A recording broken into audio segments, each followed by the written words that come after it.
melihat segala sesuatu yang kita alami sebagai pembentukan Tuhan bagi diri kita sendiri untuk serupa dengan dirinya. Sebuah kehidupan yang berkenan di hadapan Tuhan tidak terbentuk oleh yang namanya kenyamanan dan kesenangan. Pasti mengalami berbagai kerumitan-kerumitan di dalam hidup ini. Karena melalui kerumitan itu iman kita difilter, pengabdian kita disaring oleh Tuhan, iman kita benar-benar ditampi oleh Tuhan. Mungkin saat ini mengalami berbagai masalah. Mungkin kita disakiti oleh seseorang, mungkin kita dianiaya, mungkin kita digosipkan, kita difitnah oleh orang-orang terdekat kita, saudara kita, ipar kita, atau orang-orang yang kita anggap sebagai saudara sendiri, sahabat kita.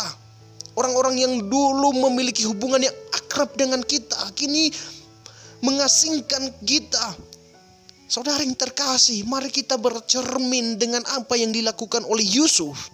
Dia melihat segala sesuatu yang terjadi di dalam hidupnya sebagai sebuah cara bagi dirinya sendiri untuk dibentuk oleh Tuhan, mencapai tujuan yang telah Tuhan tentukan di dalam hidupnya sendiri, di dalam keluarganya, di dalam bangsanya. Saudara, selamat pagi bagi kita semuanya. Saat ini izinkan saya untuk berbagi renungan kepada kita semua sebelum kita memulai aktivitas kita pada pagi hari ini. Saya akan memberikan tema perenungan kita pada pagi hari ini, yaitu bebas dari kepahitan hati. Sebagai makhluk sosial, kita banyak berkomunikasi, berinteraksi dengan berbagai sifat dan karakter orang. Di dalam interaksi itu seringkali terjadi yang namanya gesekan, benturan, dan sehingga menimbulkan kepahitan hati. Ada luka yang menusuk di dalam dada kita, dan itu kita sulit sekali untuk bisa menyembuhkannya. Sebagai manusia kita harus menyadari bahwa gesekan di dalam kehidupan sosial itu sungguh tidak bisa dipungkiri hal itu terjadi. Karena bagaimanapun kita sebagai manusia, seperti kata Amsal bahwa manusia menajamkan sesamanya. Melalui pribadi, karakter dan sifat yang berbeda-beda, kita semakin diasah untuk mengerti satu sama lain, untuk memahami orang lain yang ada di sekitar kita. Lalu bagaimana jika kepahitan hati, luka itu berasal dari orang-orang yang kita cintai, orang-orang yang serumah dengan kita, yang satu atap dengan kita, yang saling bertatap muka dengan kita setiap harinya? Apakah kepahitan hati itu masih kita simpan? Apakah kesakitan itu harus kita pelihara di dalam dada kita? Lagi-lagi Amsal mengingatkan kita bahwa orang bodoh itu menyimpan sakit di dalam hatinya. Saudara yang terkasih, saya percaya bahwa meskipun kita orang percaya, tetapi kita tidak pernah luput dari yang namanya masalah dan perbaikan moralitas atau pembaharuan karakter dan kepribadian kita menuju karakter yang Kristus kehendaki, yaitu serupa dengan Dia. Saudara yang terkasih, pada pagi hari ini saya mau berbagi dengan kita semua mengenai bebas dari kepahitan hati. Bagaimana caranya kita bebas dari kepahitan hati? Saya menarik satu cerita dari kitab suci kita di dalam kitab Kejadian. Seorang tokoh yang sangat familiar, yang sangat kita kenal, yaitu Yusuf. Yusuf adalah seorang tokoh yang ternama di Mesir. Tetapi Bapak Ibu tahu bahwa sebelum dia menjadi orang nomor 2 di Mesir, banyak penyakit atau sakit hati yang pernah ditabur di dalam jiwanya yang dilakukan oleh saudara-saudaranya. Apakah saudara bisa membayangkan bagaimana betapa sakitnya hati seorang Yusuf ketika saudara-saudaranya menjual dirinya sebagai seorang hamba? Mungkin saat itu hati Yusuf sangat sakit sekali. Mungkin dia ada dendam dengan saudara-saudaranya. Ada kepahitan yang dia coba taburkan di dalam jiwanya. Tetapi anggapan itu sungguh salah.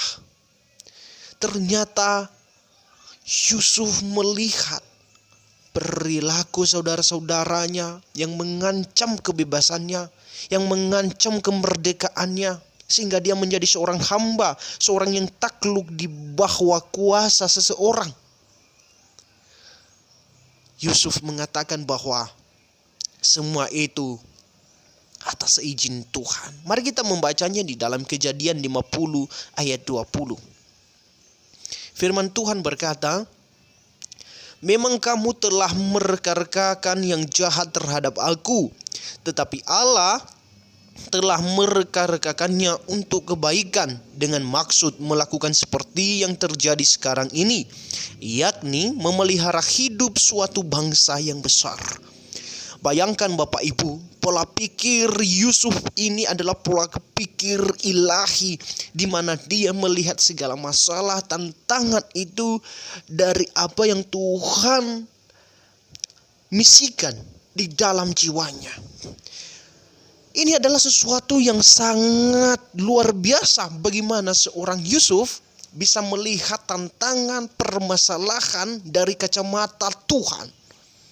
Dia tidak melihat masalah tantangan yang sedang dialaminya itu berdasarkan kacamatanya sendiri, dari pengetahuannya sendiri, dari kemampuannya sendiri, melainkan dia melihat itu sebagai sebuah cara yang harus dilewatinya untuk memelihara kehidupan suatu bangsa yang telah dipilih oleh Allah, yaitu bangsa Israel. Saudara yang terkasih, sungguh besar misi yang diberikan Allah di bahu Yusuf. Dan ini bukan sebuah misi yang sembarangan atau misi yang hanya berumur pendek. Ini adalah sebuah misi yang berjangka panjang, di mana Yusuf memelihara kehidupan sebuah bangsa yang besar yang sampai saat ini dikenal sebagai bangsa yang sangat memberkati bangsa-bangsa lainnya, yang sangat banyak menemukan alat-alat canggih, teknologi, dan sebagainya. Kita melihat Bapak Ibu bagaimana Yusuf bisa melihat apa yang terjadi di dalam hidupnya ini sebagai sebuah rekayasa daripada Tuhan. Dia melihat bahwa perjalanan hidupnya yang begitu rumit, yang begitu sulit, yang begitu menyakitkan adalah bumbu-bumbu untuk menemukan visi dan tujuan Tuhan di dalam hidupnya.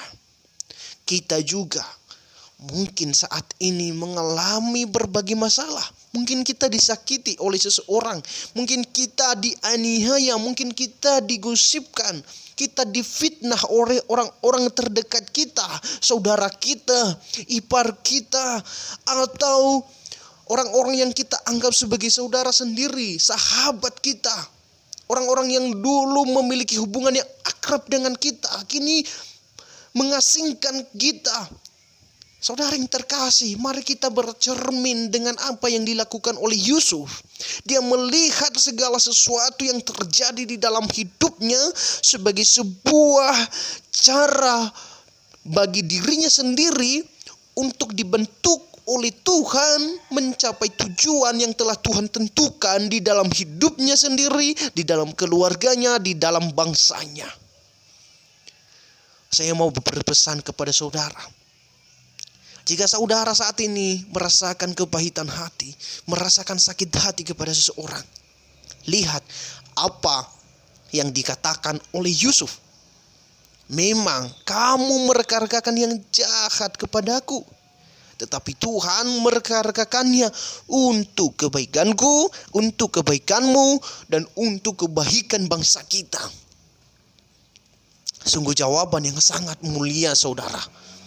Jika kita menaruh pikiran yang sama seperti apa yang dipikirkan oleh Yusuf, betapa bahagianya kita ketika kita menghadapi berbagai problem kehidupan. Kita bisa melihat segala sesuatu yang kita alami sebagai pembentukan Tuhan bagi diri kita sendiri untuk serupa dengan dirinya. Sebuah kehidupan yang berkenan di hadapan Tuhan tidak terbentuk oleh yang namanya kenyamanan dan kesenangan. Pasti mengalami berbagai kerumitan-kerumitan di dalam hidup ini. Karena melalui kerumitan itu iman kita difilter. Pengabdian kita disaring oleh Tuhan. Iman kita benar-benar ditampi oleh Tuhan. Apakah kita benar-benar sungguh-sungguh dan bertekad keras untuk hidup seturut dengan kehendak-Nya? Saudara yang terkasih, bagaimana cara kita terlepas dari kepahitan hati? Maafkanlah dirimu sendiri sebagai seorang yang sakit hati. Karena sejatinya memaafkan adalah untuk kebutuhan kita, supaya kita terbebas dengan yang namanya belenggu-belenggu kepahitan. Dan yang bisa mengobati kepahitan hidup kita hanyalah Allah di dalam Kristus Yesus. Ketika kita mengenal kasih Kristus, maka kita mengerti bahwa kepahitan hati adalah tumor di dalam jiwa kita. Kita tidak boleh memeliharanya, kita tidak boleh mengembangbiakannya, kita harus membunuhnya dengan kasih. Yaitu bagaimana cara kita mengasihi Tuhan, mengasihi sesama kita, dan mengasihi diri kita sendiri. Dengan demikian, kita akan memperoleh yang namanya kedamaian, kesejahteraan, dan hidup yang berkenan di hadapan Tuhan. Tidak ada yang namanya kedamaian, tidak ada yang namanya ketenangan kalau kita tidak mengenal Tuhan, kalau kita tidak menerapkan kasih, kalau kita tidak mengalami kasih, kalau kita juga tidak mengaplikasikan kasih itu di dalam kehidupan kita sehari-hari. Kiranya firman Tuhan ini dapat menjamah hati kita, dapat mengubah hidup kita seturut dengan kehendak Tuhan. Terima kasih, dan Tuhan Yesus memberkati kita semuanya. Shalom.